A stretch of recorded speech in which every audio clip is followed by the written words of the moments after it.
Rift of the Necrodancer. It's a rhythm game unlike any other one out there. Oh, this one's hurting my brain a bit.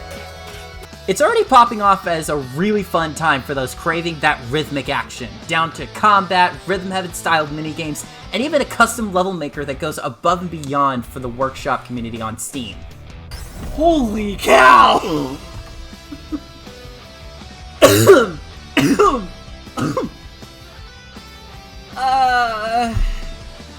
Stick with me for the next few minutes I've got you for, and I'll give you everything that you need to know, along with something I think you may enjoy. So starting off, Rift of the Necrodancer has easy-to-learn controls, minimalistic button layouts, and a customization designed to fit your needs, creative or otherwise. As monsters come down the lane, they'll make their way into one of the 3 arrows on your side, and you'll need to time your button presses with the music to hit these foes and damage them when they reach you. Some monsters are taken down in one hit, like green slimes and zombies. Others take multiple hits, like blue slimes, bats, and gold or black skeletons. Some have their own rules, like bats moving one space over when they're hit, and worms requiring you to hold down the key until it reaches the tail. If all 3 lanes have a monster, you can hit down, which will hit all 3 monsters at once. And like Guitar Hero and Rock Band, there's a star power super meter that you can build up and use at several points on each track. Rift tracks end up being an action-packed ride from start to finish, and I found myself wanting to get better at them every time I finished one. The songs have been put together by a group of artists ranging from composer of Super Meat Boy and The Binding of Isaac, Danny Baranowski, to Doorbell Man himself, Jules Conroy. That's actually good! Who also worked on the soundtrack for both Crypt and Cadence previously. Each feels good, the song feels fun, and there's a few genres that they touch on, from rock and metal to funk and pop. If you haven't had the chance to listen to some of the tracks, there's a whole bunch of them already available on Spotify and YouTube, so I'll link that playlist for YouTube down in the description. As a quick bonus, they've added 3 songs from the Super Meat Boy soundtrack, making Danny's prior work part of his current work. So if nothing else, it's got some extra free content. Let's take a quick break from the main gameplay to touch on the 2 sub-modes of the storyline, which I'll keep as spoiler-free as possible. Minigames utilize the same control inputs that the main Rift tracks do, but with a slight twist.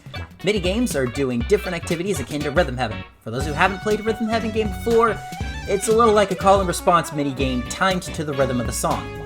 There's 5 minigames like this, and my favorite one conceptually is the Lunch Rush game you can earn second in sequence. But my favorite one to play on any difficulty bounces around between the Yoga minigame and another one, which I'm not showing here to save spoilers for the other 3 minigames. I'll use the Yoga minigame as an example for how they work. The yoga instructor, Dove, will show you a yoga pose. Up for the tree, left or right for warrior, and down for downward dog. You're the 3rd student in the sequence and need to nail the timing for Dove's pose based on the other 2 students' tempo and rhythm. There's also hard mode, where Dove stops showing which pose to do, leaving you to follow both the pose and timing of the students to know what to do and when to do it. Even in the short time that I played this game, I found it rather fun and intuitive through and through. Now let's talk about the second part of the sub-modes, boss battles. Boss battles change from battle to battle, but the core mechanic boils down to timing your inputs to when the outer circle reaches the inner circle that shows which input to hit. These inputs are always on beat with the song, and when you manage to stun your target, you get a sequence to attempt to land another 4 shots on the boss.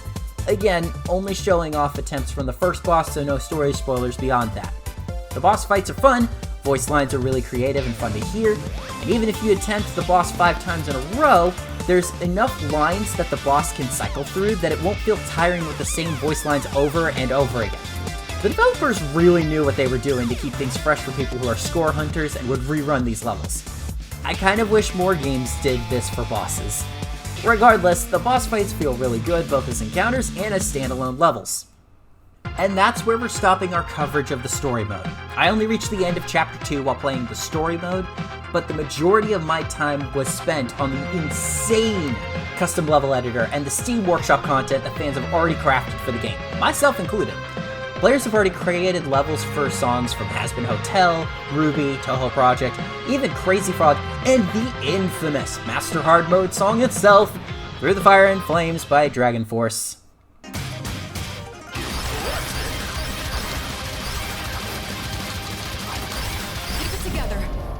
Nope. No, I did not even reach the halfway point on this one, but I had fun trying to survive it. I do want to talk about what did happen during my time at the workshop. Crazy Frog's Axel F was a level that was available really early on for medium difficulty. When I first played it, it felt that a few things were off about it. Here's one of my runs that I did of it, sped up to save us a bit of time. Did you see what was missing from this one? Firstly, let's point out that for this game, you live and die by the two lifelines. Both the star power lifeline and the healing lifeline are missing. You technically could make a level without the former of those, but the latter of which makes it bearable because you can't passively regain your lost health any other way. Unlike Guitar Hero, where your bad performance early on can be made up by playing better later on in the song. That being said, if this level didn't change, it felt more like an impossible level difficulty song rather than a medium difficulty. That being said, I left a comment with my thoughts, they made changes, and reposted the level. Now the level has healing at certain points, star power options, and is in the hard difficulty tier rather than medium. Compared to its first draft, this level is outstanding! Amazing! Incredible! It feels like a whole new level, and I love it. Shout out to Nexto, the author for the updated level. Currently, as of recording this video, he's already made 20 levels throughout the level editor, and they're all fantastic. Keep making levels like this, I'd love to see what you can do. On my end, I decided to make this level, based on the Amelie cover of Hell's Greatest Dad, featuring Sayu as Alistair. Link to the Steam Workshop page is in the description. I think it's pretty decent for my first level, but I had fun doing it. In the meantime, between uploading the level and releasing the video, my best score has already been outclassed by 13 others out there. Take a chance on it and see what you think. Personal levels aside, as the community grows and keeps creating, we'll end up with so many more levels and experiences to try.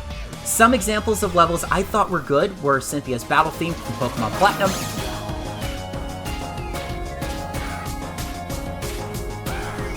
Red Like Roses from Ruby,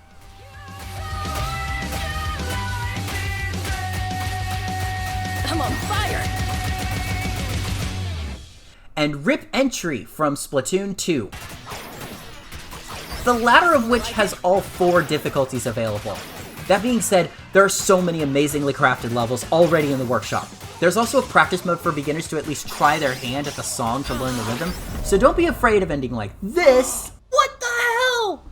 I almost made it! On your first attempt of a custom rift. As for whether or not you should try this, absolutely give it a shot if you are at all interested in rhythm games and if you missed Guitar Hero, Rock Band, or even had the idea that you should try a rhythm game. This might be something to think about.